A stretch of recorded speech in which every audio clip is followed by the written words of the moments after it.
Kenya people, I remove cap for you. Ukiangalia maandamano ya Kenya, Adela, kwa kutulia sana ukiangalia zile video zao, ni kama wamekuwa masugu. Kenyans are officially the giants of Africa. Kenyans are officially the giants of Africa.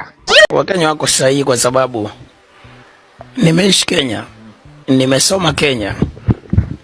Ukiangalia maandamano ya Kenya, Adela, kwa kutulia sana ukiangalia zile video zao, ni kama wamekuwa masugu.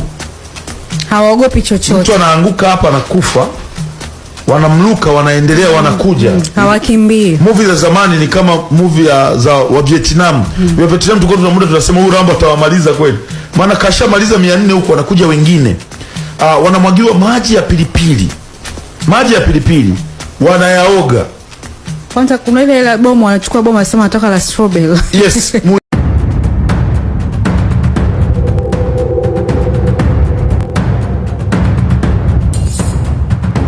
Protesters enter parliament buildings through the MP's canteen section 30 minutes after the controversial Finance Bill 2024 was passed by Parliament. MPs who had been trapped inside the chamber following protest outside Parliament buildings were caught unawares as they scampered for safety. As protesters closed in on the legislators, the MPs rushed towards Parliament's emergency exit. To do that. No, parliamentarians have already betrayed us. Parliamentarians have already betrayed us, and so we have taken up now the mandate to represent ourselves.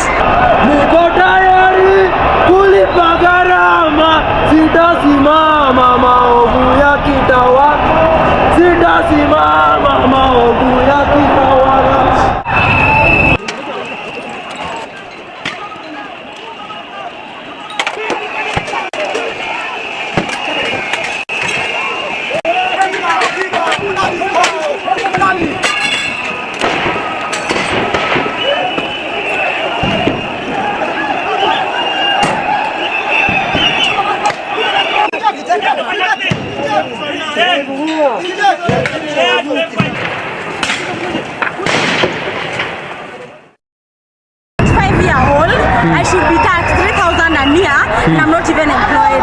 Right now in our country, companies are closing down because of the overtaxation that the government is giving them. Where do you guys expect us to get like the money to pay you? And then how do you even tell me that the DP of Kenya needs 880 million for confidential expenditure? So tafadhali tunaomba utukome. We reject this finance bill. Period. Thank you.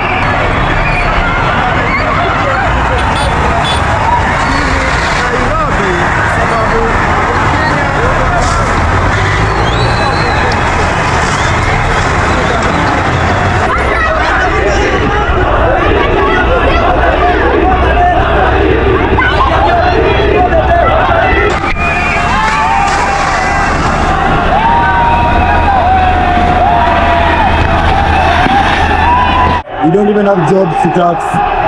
We don't even have jobs. Let them sort our jobs, then they can give us taxes. Jobs first, taxes. Deliver, with the small we've given you, then we'll entrust you with more. That's how the Bible says, right? The parable of the sower, that's what we want.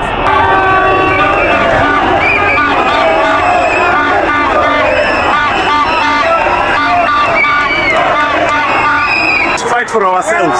No one will do that. No one can do that, and that's why we have to be here to fight for our own rights, to make sure that the taxes that they want to levy on us, they are not levied. Don't you think that is the work of the parliamentarians?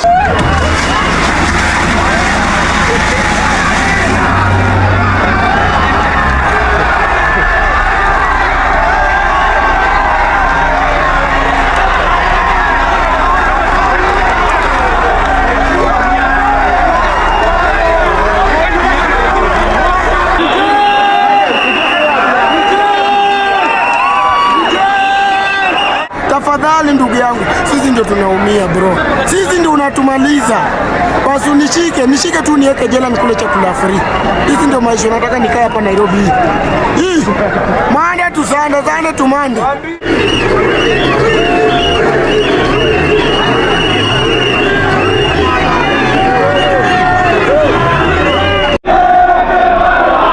Consequently, having reflected on the continuing conversation around the content of the Finance Bill 2024 and listening keenly to the people of Kenya who have said loudly that they want nothing to do with this Finance Bill 2024, I concede, and therefore I will not sign the 2024 Finance Bill, and it shall subsequently be withdrawn, and I have agreed with these members that that becomes our collective position. Well, the comments come less than 24 hours after President William Ruto denounced the protesters as, quote, treasonous. At least 5 people were killed by police during those demonstrations on Tuesday.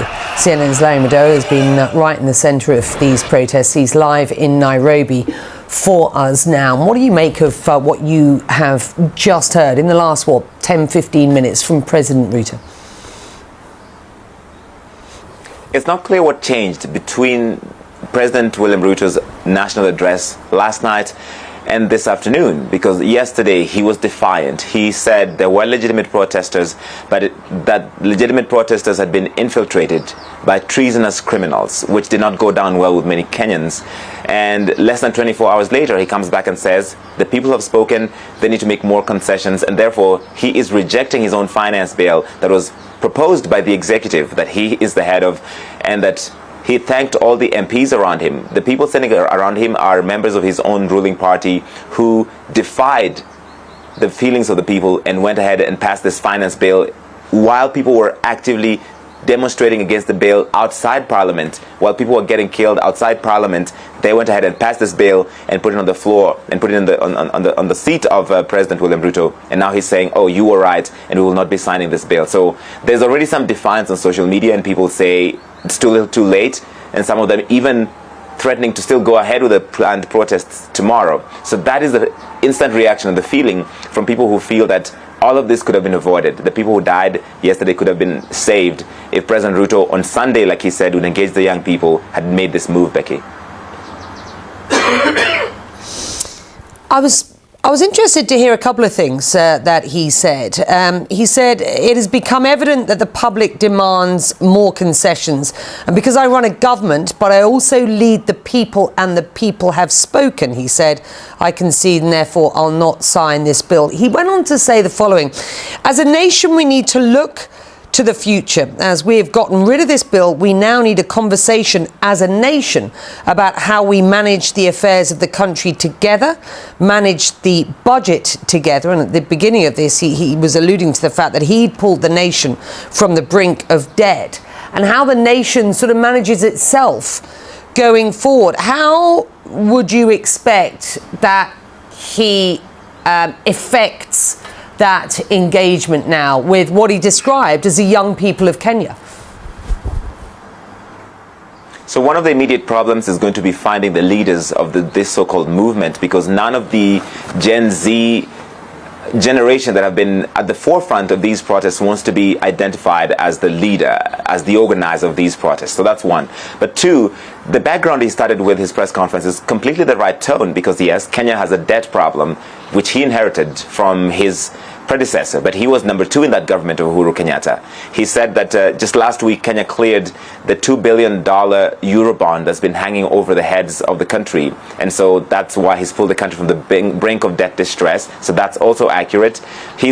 They were trying to raise about $2.6 billion through these extra tax measures in the finance bill. After public outcry, they cut it down to about $1.5 billion, and now that's been scrapped entirely. So he's got to find a different way to explain this to the people of Kenya, to talk to the people of Kenya, not talk at them.